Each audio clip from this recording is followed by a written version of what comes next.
चलिए बच्चों, आज हम लोग क्लास 12th का सब्जेक्ट देखेंगे जीव विज्ञान।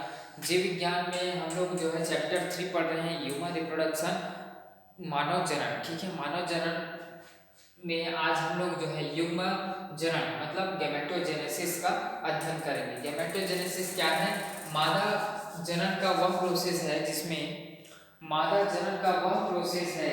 जिसमें युग्म जनन की अवस्थाएं होती हैं। तो युग्म जनन की कौन कौन सी अवस्थाएं हैं मैंने कल बता दिया है कि आज हम लोग गैमेटोजेनेसिस पढ़ेंगे और उसके बाद जो है फर्टिलाइजेशन पढ़ेंगे, उसके बाद एम्ब्रियो डेवलपमेंट पढ़ेंगे। तो तीन चीजें हम लोग को पढ़ना है। गैमेटोजेनेसिस मतलब मैंने बता चुका हूँ, युग्म जनन मतलब जो है गैमीट का फॉर्मेशन कैसे होता है। तो गैमीट का फॉर्मेशन जो है किस डायरेक्शन पर होता है, गैमेट्स कैसे बनते हैं, इसके बारे में मैं बताऊं। तो गैमेट्स जो होती है, गैमेटोजेनेसिस मतलब युग्म जनन, ये जो है दो प्रोसेस में कंप्लीट होती है। पहला क्या है, दो प्रोसेस में कंप्लीट होगी। पहला ये है कि टेस्टिस के बारे में हम लोग पढ़े हैं, जिसको हम लोग हिंदी में बोलें तो वृषण, है ना।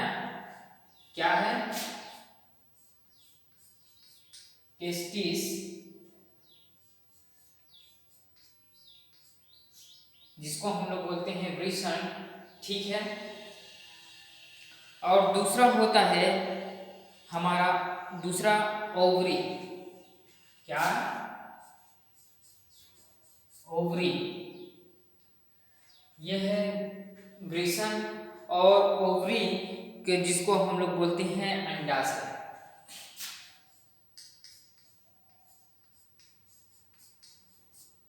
ठीक है। तो युग्म जनन की जो प्रोसेस है, गैमेट का फॉर्मेशन होता है, वो दो प्रोसेस में होती है, टेस्टिस और ओवरी।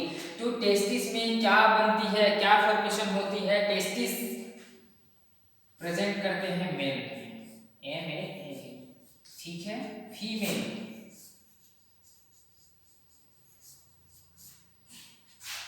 नर मादा। याद रखना है कि जो टेस्टिस है किसमें पाई जाती है? मेल। ओवरी किसमें पाई जाती है? फीमेल। ठीक है।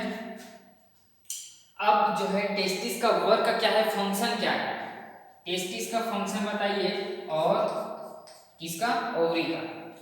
तो टेस्टिस जो है क्या फॉर्मेशन करती है, क्या बनती है वहां से? स्पर्म। क्या बनती है?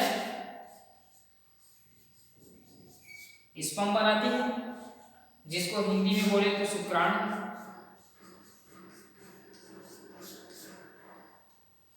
और यहां पर देखो ओवरी, ठीक है, जहां पर जो है ओवरी में क्या निर्माण होती है? ओवम। क्या निर्माण होती है? ओवम।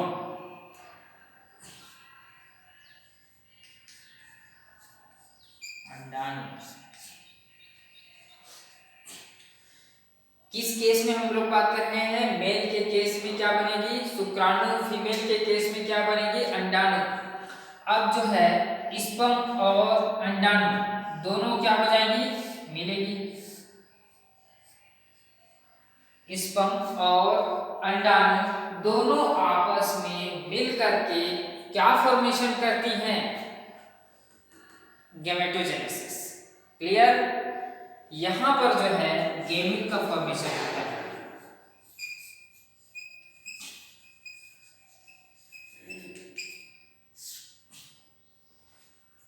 किसका? मादा युग्म जनन। ठीक है, गैमेट्स का फॉर्मेशन हो जाती है। तो उसी को देखते हैं। यहाँ पर जो है युग्म जेनेसिस, जननांगों में युग्मकों के बनने की वह क्रिया युग्म जनन कहलाती है। नर युग्मक में क्या बनती है? अभी बताया मैंने, नर युग्मक में शुक्राणु, स्पर्म डेवलप होती है। किस में होती है? टेस्टिस में बनती है। मादा युग्मक में क्या बनती है? ओवरी से एक का फॉर्मेशन होती है, अंडाणु का बनना वहां पर होती है। और नर युग्मक और मादा युग्मक दोनों आपस में क्रिया करके क्या बनाते हैं? नर युग्म जनन एवं मादा युग्म जनन। क्या बनाती है? नर युग्म जनन और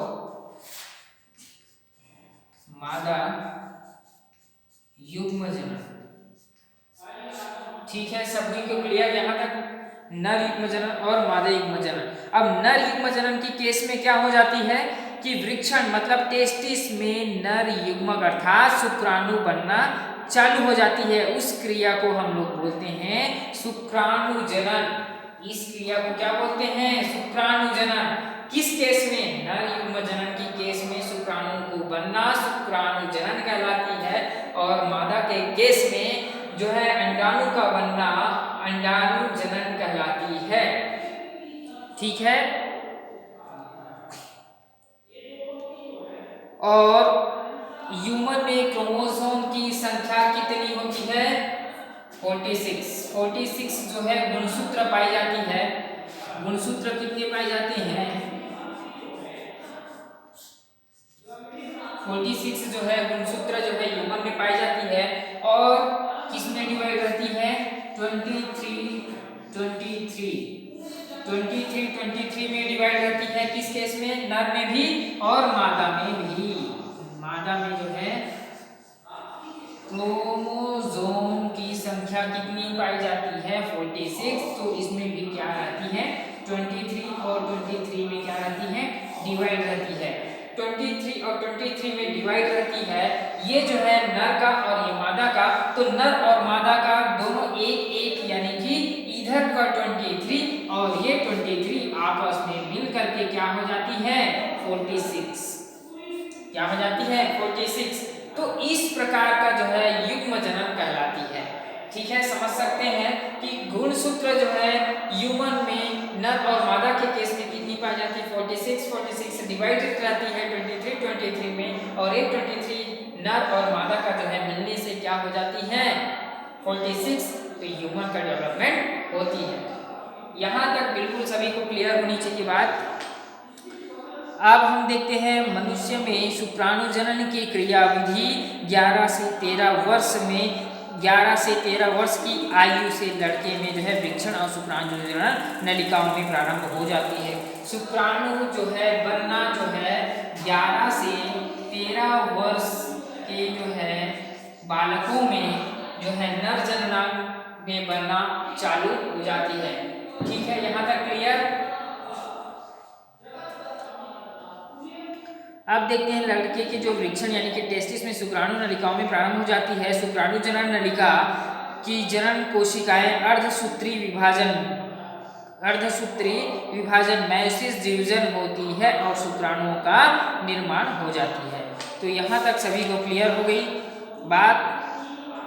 अब आगे हम लोग देख लेते हैं मानव स्पर्म की संरचना। मैंने एक बता दिए हैं मानव स्पर्म की संरचना, जिसमें क्या होती है? सिर और ग्रीवा और मिडिल स्तर और टेल, 3 पोर्शन उसमें पाई जाती है। मानव शुक्राणु जनन में एक जो है मैंने संरचना बना करके बता देता हूँ।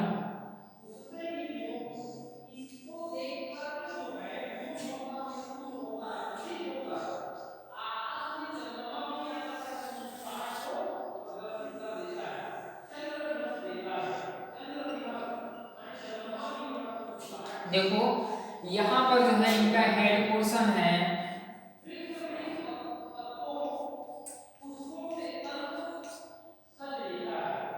यहाँ पर देखो ऊपर जो है सिर नुमा संरचनाएं दिखाई दे रही है। यहाँ पर ऊपर से देख सकते हैं ये जो है हेड है। ठीक है, ये जो है ये हेड पोर्शन मतलब ऊपर का भाग है ये, और यहाँ पर जो है कॉलर का पोर्शन जो है ग्रीवा कहलाती है। ये जो है ग्रीवा, कॉलर का पोर्शन है ग्रीवा कहलाती है। अब यहाँ पर देखो इस प्रकार की संरचना इसमें रहती है। ये जो होती है मिडिल लेयर, मध्यस्थ भाग क्या है?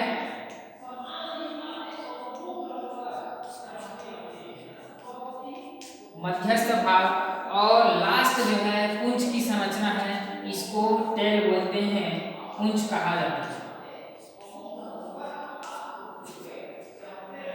तो इस प्रकार जो है मानव स्पर्म की संरचना होती है। किसकी संरचना है ये? मानव शुक्राणु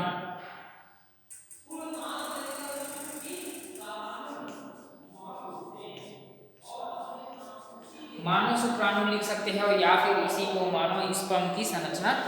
ठीक है, तो क्या क्या पाई जाती है? ऊपर में सिर पाई जाती है उनकी काम क्या होती है?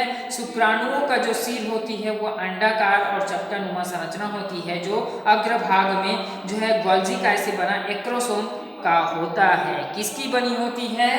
एक्रोसोम।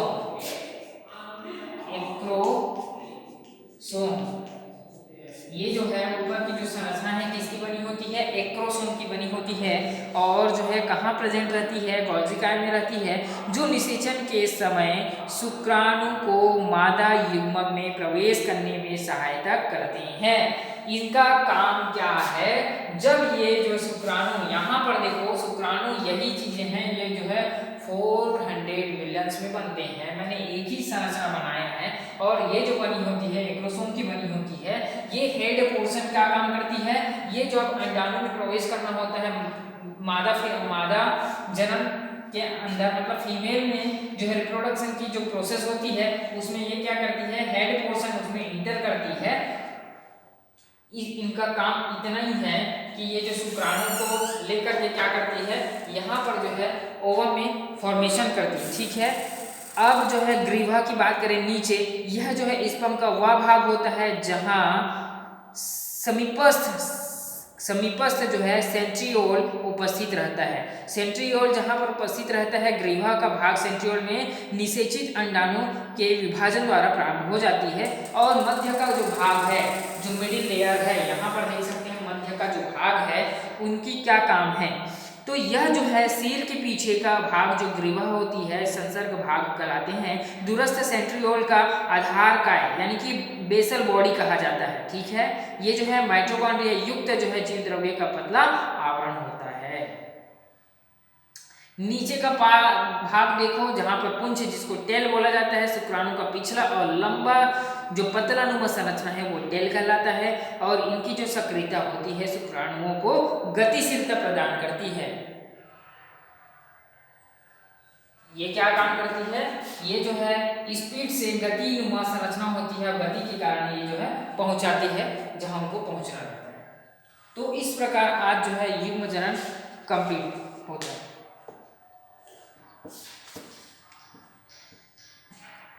शुक्राणु जनन और अंडाणु जनन आप लोग के लिए होमवर्क मिलता है। शुक्राणु जनन और अंडाणु जनन में अंतर। उसके बाद हम लोग नेक्स्ट टॉपिक देखेंगे निषेचन, फर्टिलाइजेशन।